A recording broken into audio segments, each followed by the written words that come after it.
Hello everybody, it's Sarah, and today I would like to do the wine book tag, which was created by the boho bookworm. I'll leave the link to the original video in the description box.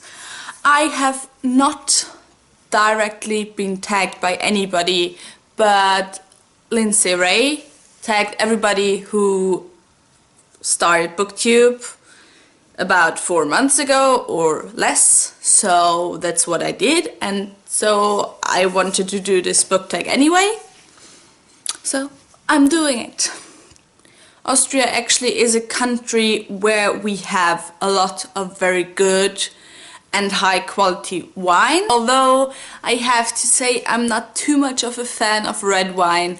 I do drink white wine, champagne and rosé, but red wine most of the time is a little bit too strong and too bitter for me. Let's start with the questions. Question 1. Boxed wine. A book that people will judge you for liking, but you like it anyway. For that I am going with the Goddess Summoning series companion novels thingy by PC Cast.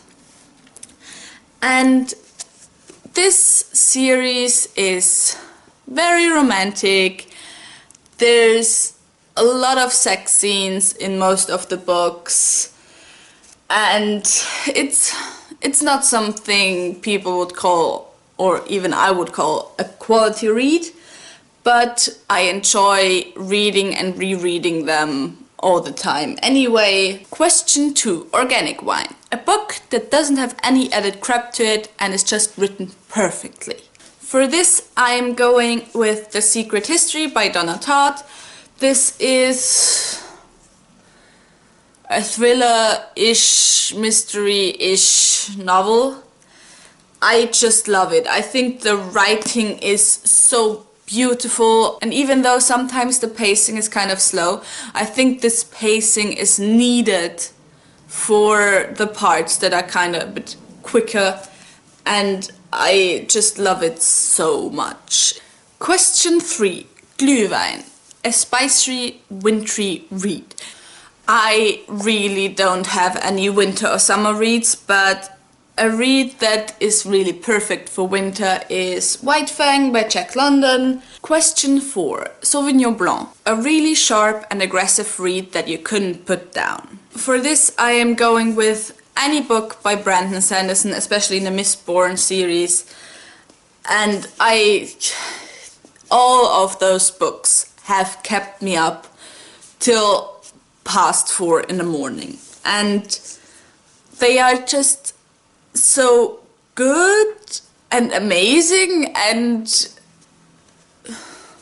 question 5. Pinot Noir. A book you didn't expect much from but ended up getting blown away. For me, that book is A Game of Thrones by George R.R. Martin.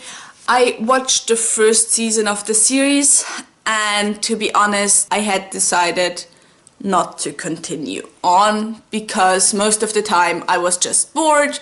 All the Starks annoyed me, especially Jon Snow, and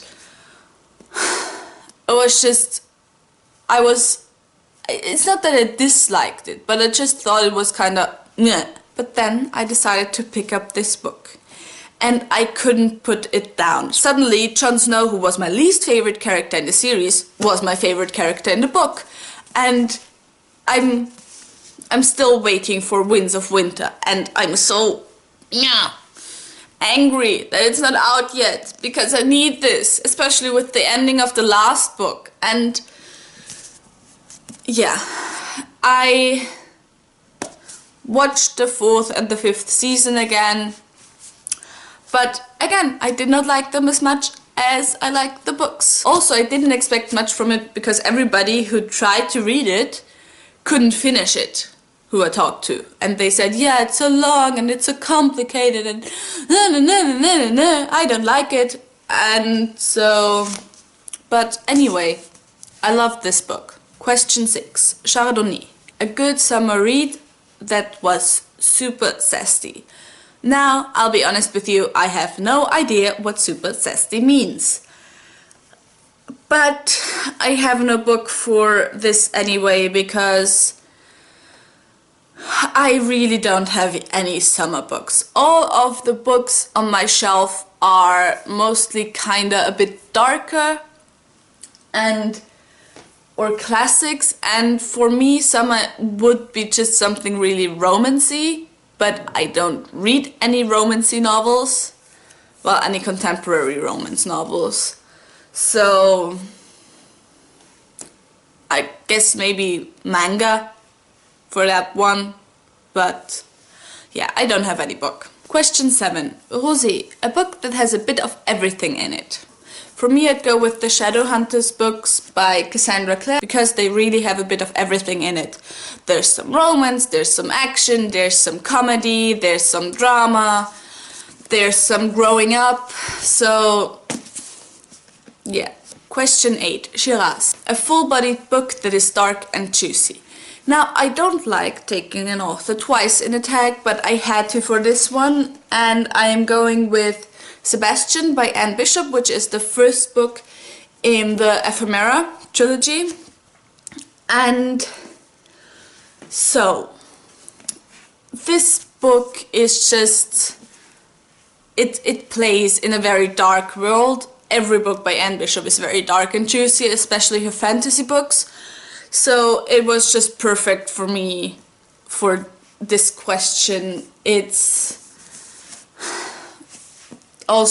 kind of juicy because the main character is an incubus, which, if you don't know, is a demon who feeds on sex. Question 9. Merlot, a smooth, easy read with a soft finish. Again, I had a lot of troubles finding a book for this question, but for me I guess that would be Inkheart by Cornelia Funke. First of all, it's a children's book, and I think children's books are always very easy to read, and I really love the ending. It's very nice, and it's just a story that draws you in, and that's nice and entertaining, so I thought I'd go with this book. And now question 10, Champagne, your favorite book. And is it any surprise that that's The Black Jewels by Anne Bishop? I guess not. I just love this book so much. It's so amazing. It's just... So that was it for this tag. I hope you enjoyed it, and tell me, are you a wine drinker, or do you prefer other alcoholic or non-alcoholic drinks? And I hope I'll see you soon. Kiss, kiss!